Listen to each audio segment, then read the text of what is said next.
भगवान तो समर्थवान है, उनके लिए तो सब खेल है। इसीलिए तीसरी लहर के बारे में चर्चा हो रही है कि बच्चों पर अटैक करेगी और बच्चों पर सबसे ज्यादा माया माँ की होती है। इसीलिए इस ज्योतिर्लिंग कथा के समाप्ति 13 जून को होगी और 14 जून से ममतामयी अष्टभुजाधारी 18 भुजाओं से युक्त दुर्गा भवानी काली वैष्णवी जो बच्चों की ममता से भरी हुई है, बांझन को पुत्र देत कोड़ीन को काया, ऐसी माता की दिव्य कथा का आयोजन होगा 14 तारीख से। क्योंकि बच्चे माँ को प्रिय होते हैं, बच्चों को ये तीसरी लहर से कष्ट ना हो, दुख ना हो, और तीसरी लहर आएगी नहीं, ये मेरा विश्वास कहता है। केवल अफवाह मात्र है, क्योंकि अब अड़ जाएंगे, अनुष्ठान लग जाएगा। जो राक्षस ब्रह्मा विष्णु महेश से नहीं समाप्त होते, उन राक्षसों के लिए दुर्गा भवानी आती है काली भैरवी बनकर। ये कोरोना भी राक्षस का ही रूप है। टीवी पर दिखाते ही तो आडंबर लगता है, सबको डरा दिया है, हाहाकार मचा दिया है। और राक्षस का काम क्या होता है? राक्षस का काम निरपराध लोगों को सताना होता है। इसे कौन रोकेगा? अष्टभुजाधारी रोकेगी, भगवती जगदम्बा रोकेंगी, काल भी भैरवी रोकेंगी।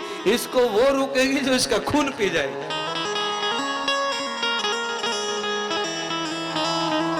सारे देश के लोग इस बात को जानते हैं, माँ से ज्यादा बच्चे को कोई नहीं चाहता। इसीलिए अपने नन्हे मुन्ने बच्चों की मुस्कुराहट समाप्त ना हो, इस हेतु सभी लोग अपने बच्चों के निमित्त, उनके कल्याण के निमित्त, तीसरी लहर न आए उसके निमित्त अवश्य ही यजमान बने और यहाँ संकल्प छोड़ें अपने बच्चों के नाम से।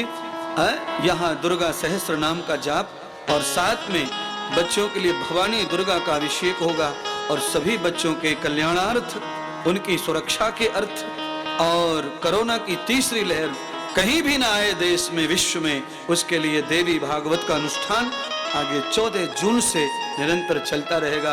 आप जरूर जुड़ करके देवी भागवत का आनंद लेंगे और अलग अलग अनुष्ठानों का भी आनंद आपको प्राप्त होगा। और मैं स्वयं ही भगवती जगदम्बा की पूजा का फल आपके बच्चों को अर्चित करूंगा। सहस्त्र नामो वाचिताम पूजन होगा। भवानो सुतान कर्तव्यम, यही हमारा कर्तव्य साधु होने के नाते, सन्यासी होने के नाते। हम रक्षा करें आपकी, आपके परिवार की, अपने आप पर खेलकर, प्राणों पर खेलकर। और देखिए, छुपाने की जरूरत क्या है, छुप नहीं सकता। खुशबू देने वाले फूल ओरिजिनल होते हैं। गुलाब जैसे कागज के फूलों में कितना भी सेंट मार दो, थोड़ी देर में उड़ जाता है। पूरा वर्ष हो गया, 1 साल हो गया कोरोना से लड़ते लड़ते। सारी दुनिया के डॉक्टर भी ताले डाल के चले गए हॉस्पिटलों से। तब इंद्रदेव महाराज वृंदावन में बीमार लोगों की सेवा कर रहा था, परिक्रमा मार्ग में, गली गली, मोहल्ले मोहल्ले, और न जाने कितनी तकलीफें उठाई होंगी, कितना धन खर्च हुआ होगा। पर आप सबके सहयोग से वो वृंदावन पूरी तरह सुरक्षित रहा। अप्रैल में हमारे आने के बाद महाराष्ट्र में फिर वहां थोड़ा कोरोना का लहर आई, थोड़ा हानि हुई वृंदावन पे। अब वृंदावन पूरी तरह भगवान राधा जी की कृपा से सुरक्षित है।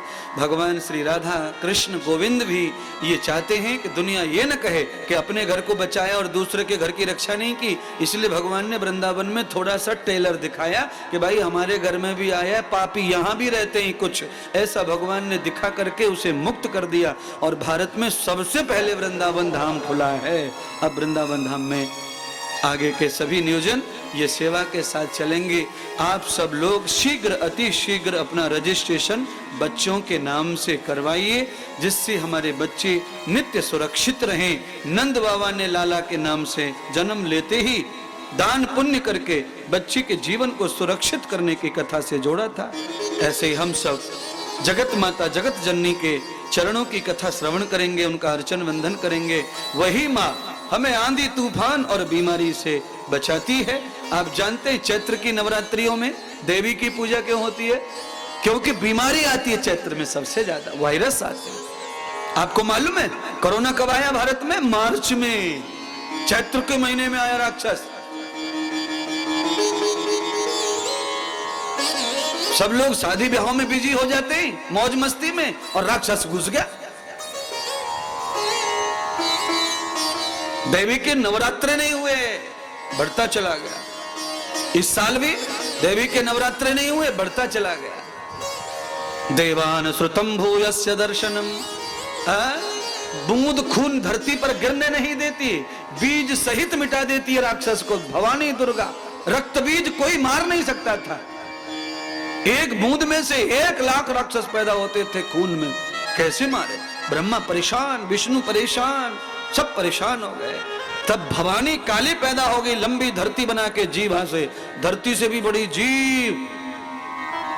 किसी भी प्रकार से तुम्हारे बच्चों का नुकसान भगवती जगदम्बा से नहीं होगा, वो सबकी ममता से भरकर तुम्हें भी रक्षा।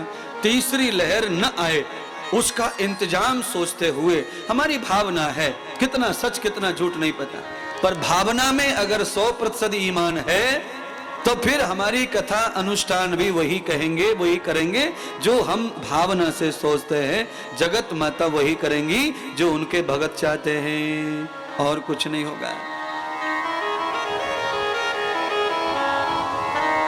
निरंतर अपने बच्चों के कल्याण के लिए देवी महापुराण की कथा, सहस्त्र नाम अर्चन और भगवती के नाम के कलश रखे जाएंगे। आप जानते ही हैं कलश को क्या बोलते हैं। नवरात्रियों में कलश रखते उसको क्या बोलते हैं मराठी में?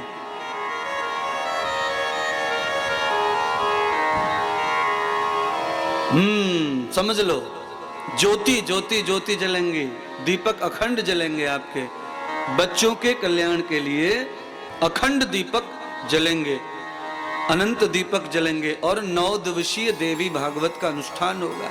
नव दुर्गा के सभी रूपों का वर्णन करके भगवती को प्रसन्न किया जाएगा। किसी की भी स्तुति किसी को भी प्रसन्न करती है। आपकी भी प्रशंसा करो, अच्छा लगेगा। देवी माँ की प्रशंसा करेंगे, जगत के करोड़ों लोग श्रवण करेंगे, आकाशवाणी में जाएंगे तो भगवती जहां भी होंगी अंबर में जगदम्बा, वहां श्रवण करके हमारे देश की, विश्व के सभी बच्चों की रक्षा होगी। हमारा तो पूरा विश्व ही परिवार है, कुल है। ऐसी संस्कृति के द्योतक है हम लोग।